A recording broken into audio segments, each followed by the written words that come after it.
What's going on? It's the RapNerd, and I just got out of watching Insidious, The Red Door, which is the fifth installment in the franchise, directed by my boy P. Willie, or Patrick Wilson, as y'all may know him. And this is his directorial debut, so it made me really want to run out and see it because I always liked what he did as an actor. So to see him step in the director's chair, had to get my tickets early and come see this joint. And I can say I really like this a lot. It's a solid film.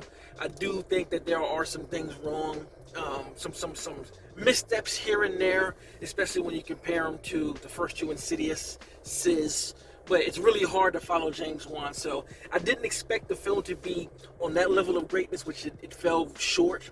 But it's still an enjoyable installment, and I really think it's a nice bookend on the Lambert story, honestly. So this film is a direct sequel to the third movie, and it starts right where the second one ended off, and then it goes into the future 9 years later, and we see Dalton, who is now going to college. The kids are grown, and you can see that the strain in the relationship is present, and you see that throughout the film, and even with the family, I forgot. His name is Dawson. Man, what is Patrick's character name? It's blowing my mind. But Patrick's character, the dad of the family, you can see his relationship is strained with the entire family. And what's going on with Dalton is he starts to. If you haven't seen the second one, excuse me. At the end of the film, they do another suppression, like the mom, Patrick's character's mom did in the first one. She suppressed his memory so he wouldn't remember these things that he saw, or remember all of the astral projection. So they did the same thing in Insidious 2, but here that hypnotism is kind of coming apart in a sense for both Dalton and his pops. So it almost goes into territory of like the Sixth Sense, where they'll be seeing things like straight up, because I feel like they're kind of like they're kind of astral projecting, not knowing, because they don't know they're doing it. So there'll be moments when they might nod off, or not even nod off, like they just start seeing, these dead people in different places. And that goes into the part about the film that I feel like didn't live up. I feel like the story is kind of, I'm not gonna say it's a mess, but certain factors are just kind of like, I don't know. I wanted to watch the Insidious Chapter 2 today, but I didn't get a chance to go back and recap it. But I vaguely remember the first one, and the first one, when ghosts and stuff were happening in the real world, when they weren't sleeping, they couldn't see anything. But here, it doesn't really make it clear when Dalton or his dad is really like falling asleep and can see the shit. Like they're up and they see stuff, and I'm like, they didn't really explain how that was, how they're able to see things like this Sixth Sense style. You know what I mean?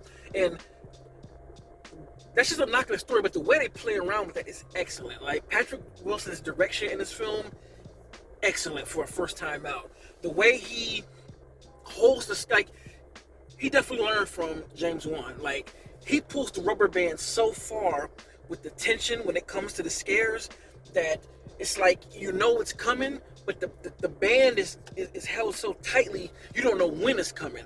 And he just plays with angles and plays with like setting it up to where you're like, okay, something's gonna happen, and then you get shown something and you're like, oh shit, it's about to happen, and then it's like the band keeps stretching, it keeps stretching, and then when the scare hits, it is super effective. So I really do like the way he did that in different ways too. It could get stale for some, it might get stale. It didn't for me, but I just like the way he went about it. Like, there's a scene involving Dalton under the bed that I feel like was masterfully done. Like, oh boy, that scene was great. How he led the scares up. But the real thing I like about the movie so much is how emotional it was. Like, to me, this was a father-son just coming of age story. And again, with the story beats being a little bit messy here and there, I feel like some of the dialogue is very heavy-fisted in regards to the layers of what they chose to go about with the film.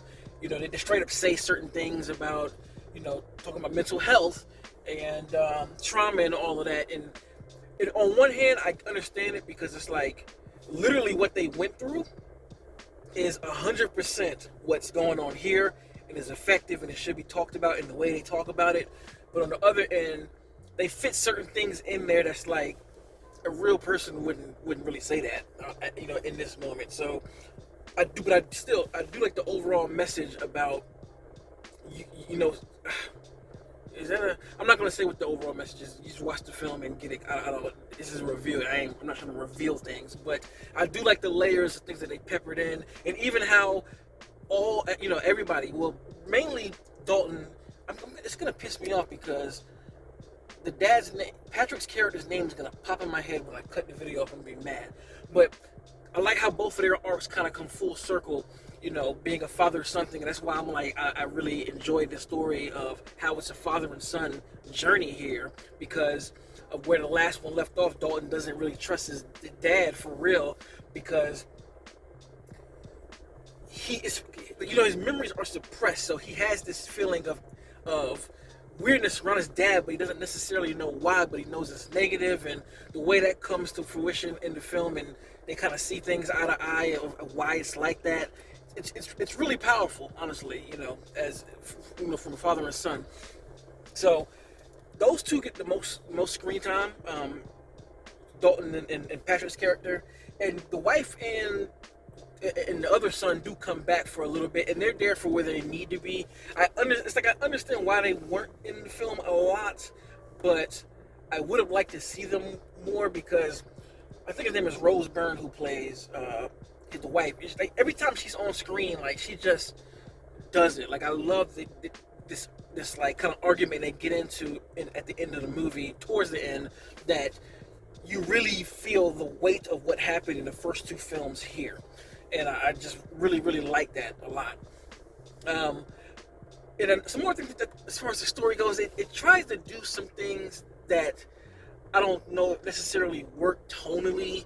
Like, it does try its hand at comedic and humor moments through Dalton's roommate, Chris, and them being on the college campus. Because, it's like I get it, but it just didn't quite work, or I felt like it was needed. Like, kind of building up their relationship, and how Dalton's trying to live his regular life in college, and they do certain things in here that are made to be humorous that I just found to be unnecessary. I was like, I don't really think you need to do this. And even with the college thing, they do something with the story where they go, like, there's a moment when they go to this frat house, and it's a party, and Chris is like, it'd be more fun if we just go upstairs and look at everybody's shit. And I'm just like, that's not something that's real. Like, people don't do that. That's not, like, I've been in college, and I've been to frat houses before, and even random house parties, and nobody does that. Nobody just ducks off in other rooms and just randomly goes through shit. I'm just like, or maybe something that I missed, and people actually do that and I didn't know. But I found the whole frat house thing to be extremely unnecessary. I think all that could have been cut out to make this movie shorter, because the runtime is almost 2 hours, and I feel like it didn't need to be 2 hours. I feel like you could have cut 20 minutes to make this thing a nice 140 or an hour and 30, and it would have been fine, because you do feel the weight of certain things, and there's a lot of convenient plot lines, even when, like, Dalton starts to have that mental block unraveled the way it happens. It's like, this is very convenient how this is happening. It's through a certain thing in class that ends up breaking the mold, and in terms it breaks the mold for his dad too. So the whole college aspect of the film, to me, just outside of his dorm room, all of it just doesn't really work that well, I think, in the story, and I feel like it could have been written a little better here. But overall, though, I don't think that all of those negatives are enough for me not to enjoy it, because I really did enjoy it. It is a nice, fun, haunted house type movie, as you've seen with the rest of the Insidious films, and it's a lot of heart in it too.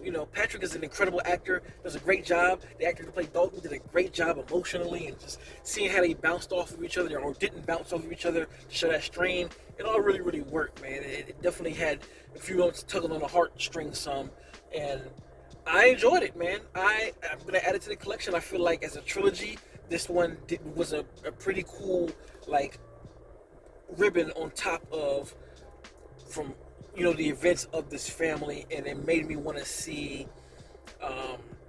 It made me want to see a movie about just them, putting the pieces back together fully and coming back as a family unit, because you really get that here. So I can definitely say I enjoyed it, really liked it. It was entertaining. It will be in one of my favorites of the year. We'll be buying it on Blu-ray so I can have the whole trilogy.